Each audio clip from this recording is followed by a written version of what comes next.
Hello everyone and welcome. This is Dawn. Hope you're having a great day.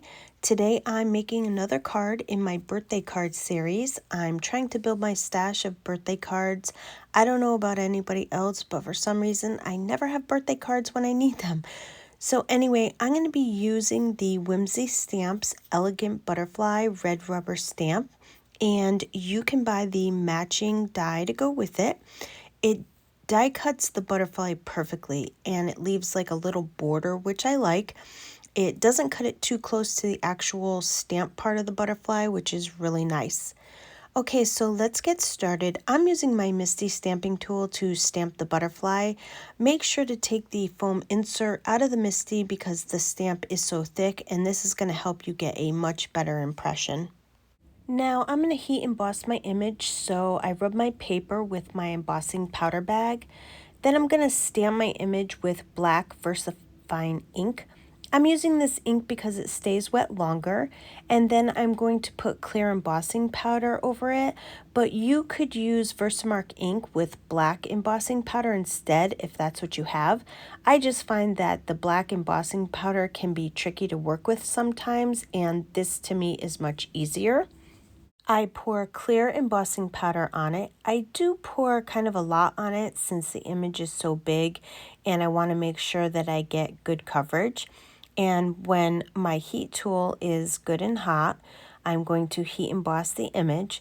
Since the image is so large, make sure to keep the heat tool moving around so you don't scorch the paper. And believe me, I've done that before. Next, I'm going to do some super quick ink blending with my Distress Oxide inks. I find I like these inks best when I'm ink blending because they're just very forgiving. The first thing I do is put some Villainous Potion around the outer edge. I'm putting it on the outer edge because I want the tips of the wings to be the darkest part of my butterfly, and I put a little bit in the middle as well. Next, I use some Distress Oxide Shaded Lilac, and I put it next to the Villainous Potion, blending as I go. Now, there's no set way to do this. Just keep adding as much or as little ink as you like until you get the desired look that you want. Then I bring in some Distress Oxide Victorian Velvet so that I can have a little bit of pink on the body, and so the butterfly doesn't look like all purple. And again, just keep blending and adding the colors until you have the look that you want. Once I'm done with my ink blending, I take a cloth and I wipe all the ink off of the embossed image. Because I did embossing on the image, the ink just sits on top of the embossing. When I wipe it clean, it actually changes the look of the image and it makes it look much cleaner. Now, here's a little trick that I do. I take my heat tool and I'm going to heat up the embossing again. I don't add any more embossing powder, but by doing this, it makes the embossing shiny again. I know it's kind of hard to see on the camera, but I'm trying to move it around so you can see it. The right side is shiny and the left side is still dull. Now, watch again because I'm going to do it again. I'll heat the other side up and then look at it now. It was dull before and now it's shiny again, just like the right side. Pretty cool, right? Now I'm going to use the matching die and I'm going to cut the image out. And then I'm going to use the Sprinkle Scallops rectangle die set.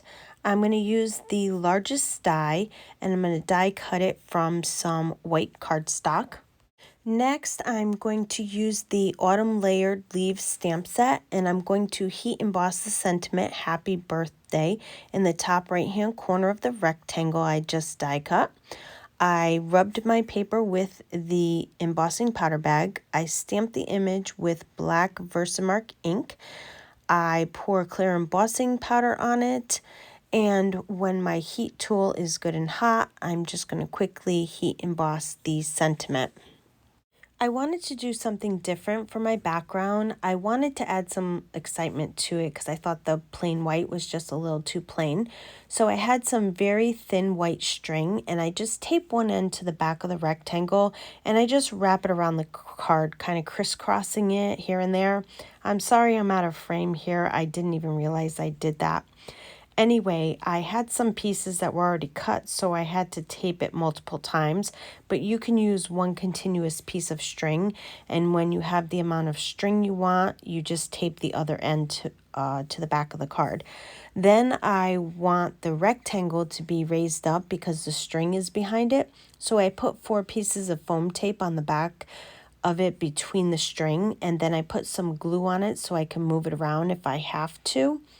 And then I'm just going to adhere it to a piece of white cardstock I cut to 8.5 by 5.5, and then I scored it at 4.25. I put some foam tape on the back of the butterfly because I wanted the butterfly raised up a little, and then I add a little bit of liquid glue to it so that I can move it around, and this will also hold it in place a little bit better than just the foam tape. And then I just place it over the string on the front of the card. And to finish off the card, I'm using my favorite black matte confetti from This Calls for Confetti. And I'm just pouring a little bit into this little container that I have. It just makes it easier for me. And then using my jewel picker and some liquid glue, I'm just going to adhere all of the confetti to the front of the card. And that's going to complete my card for today. I think it came out really nice, and believe it or not, this card was super fast to make, and I actually think I'm going to make a bunch of them with the butterflies in different colors because I just really like it that much.